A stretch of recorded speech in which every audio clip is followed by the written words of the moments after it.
डालना चाहते हैं। भारत ने जो ड्रोन्स पाकिस्तान की जानिब भेजे थे उनको इसलिए मारकर तबाह नहीं किया गया क्योंकि उनको महफूज तरीके से उतारकर अब उस पर रिसर्च हो रही है जिसकी रिवर्स इंजीनियरिंग की जाएगी। इसका मतलब है कि अगर दोबारा जारियत होती है भारत की जानिब से तो भारत की जानिब से ये भेजे गए इस्राएली ड्रोन्स उन्हीं पर गिरेंगे। और हम भारत को ये पैगाम पहुंचाना चाहेंगे, मोदी को ये पैगाम पहुंचाना चाहेंगे, आवाज उठाएंगे और हम भारत की हुकूमत को मजबूर करेंगे कि उनको आलमी कानून के मुताबिक सिमतास मुआहिदा को मानना पड़ेगा, वरना इंशाअल्लाह ताला यही कराची वाले इनसे 6 के 6 दरिया भारत से छीन के अपने अवाम तक पहुंचाएंगे। इतना सिग्निफिकेंट हो चुका था, एक ऐसी टाइमिंग बड़ी इंपॉर्टेंट थी, एक ऐसे वक्त में जब हम इंडिया की स्पेंडिंग देख रहे हैं, डिफेंस स्पेंडिंग 1.9% है उनकी जीडीपी का, और अब मजीद इसको स्पेंड किया जा रहा है जो अभी रिसेंटली पाकिस्तान के साथ डायरेक्ट मिलिट्री कॉन्फ्रंटेशन हुआ है। ऑफ डॉलर्स की इन्वेस्टमेंट की है पिछले 3 सालों में, जो उन्होंने पागलों की तरह दुनिया का सबसे बड़ा असलहे का इंपोर्टर इंडिया बन गया है, पूरी दुनिया से असलहा खरीदा पिछले 3-4 साल में स्पेसिफिकली। हेलो दोस्तों, स्वागत है आपका नेक्स्ट रिएक्शन में। आइए दोस्तों देखते हैं पाकिस्तानी मीडिया की लेटेस्ट वीडियो। तो दोस्तों, भारतीय प्रधानमंत्री का आज लोहा पाकिस्तान के साथ साथ पूरी दुनिया मान रही है। मोदी ने पाकिस्तान में जाने वाली नदी का पानी क्या रोक लिया? अब बूंद बूंद को तरस रहे पाकिस्तानियों को जैसे सांसें ही अटकती जा रही है। भारत को पानी रोकने पर धमकी देने के बावजूद भारत के बड़े डैम हैं, फिर भी भारत एक बूंद भी पानी नहीं दे रहा है, जिससे बौखलाए बिल्लो रानी से मशहूर बिलावल भुट्टो ने एक बार फिर भारत को पानी ना रोकने की धमकी देकर मोदी से बातचीत करने की अपील की है। तो दोस्तों आइए देखते हैं इनका रोना धोना। जो सी पोर्ट है, हमारी मेन सी पोर्ट कराची है, इंडिया की तकरीबन 11-12 मेजर सी पोर्ट्स हैं।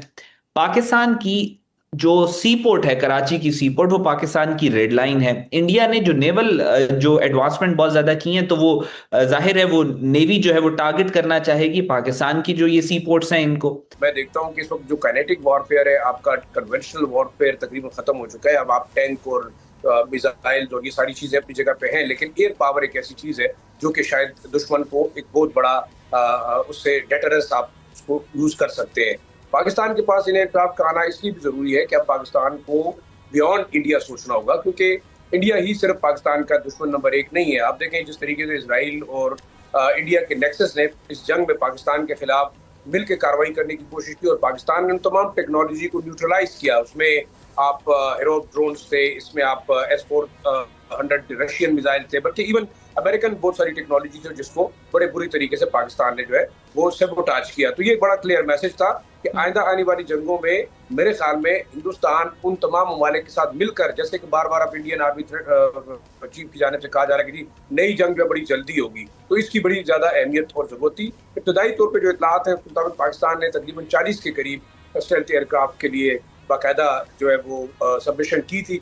हमें ये डर खौफ जो है ये बार बार जो है वो पाकिस्तान के लोगों के दिल और दिमाग में डालने की कोशिश की जा रही है कि भारत जो है वो एक बार फिर पाकिस्तान पर अटैक कर सकता है। दूसरी तरफ भारत की तरफ से भी कुछ इसी किस्म की स्टेटमेंट्स आ रही हैं, लेकिन पाकिस्तान में भी ऐसी ही स्टेटमेंट जो है वो चल रही है कि जी भारत जो है वो एक बार फिर पाकिस्तान के ऊपर जो है वो मिसाइल्स अटैक करे या फिर किसी और तरीके से अटैक करे, लेकिन अटैक किया जा सकता है।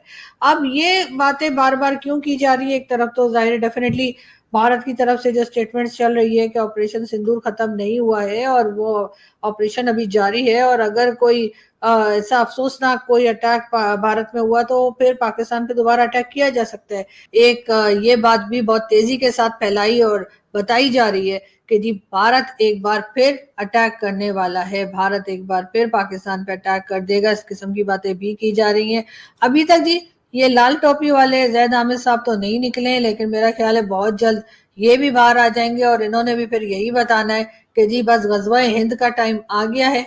तमाम लोग जो हैं वो अपनी तलवारों को साफ कर लें और बिल्कुल तैयार हो जाएं, इसलिए कि अब हम भारत पे कब्जा कर लेंगे जब भारत हमारे ऊपर अटैक करेगा।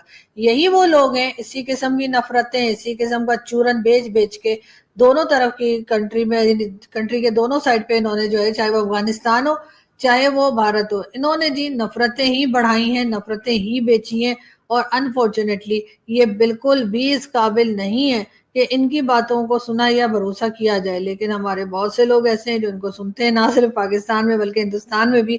लेकिन क्या ही अच्छा होता कि ये जो अपने आप को बहुत पढ़ा लिखा बताते हैं, बहुत तालीम याफ्ता बताते हैं, ये किसी अच्छे बात के लिए अपने आप को मशहूर करवाते हैं या ये कोई ऐसी बात करते हैं जिससे पाकिस्तान में कुछ चीजें जो है वो बेहतरी की तरफ जाने की कोशिश की जाती है, ले जाने की कोशिश की जाती, लेकिन ऐसा होता हुआ दिखाई नहीं दे रहा। हमारे कई दोस्त और यूट्यूबर्स और कई मीडिया पर्सन जो हैं वो मुसलसल अभी ये बताने में लगे हुए हैं कि जी भारत अटैक करने वाला है। तो भारत अगर अटैक करने वाला है तो फिर आप के जो भाई लोग हैं उसकी तैयारी कीजिए ना। आप लोग जो मुल्क के अंदर लोग रह रहे हैं, चाहे वो पीटीआई के मेंबर्स हों, चाहे वो जर्नलिस्ट एक्टिविस्ट हों, उनके ऊपर अपनी तलवारें, अपने जूते जो हैं वो तेज करने के बजाय उसकी तैयारी कीजिए कि अगर भारत अटैक करेगा तो आप किस तरह से फेस करेंगे। इसलिए कि बहरहाल ये चूरन तो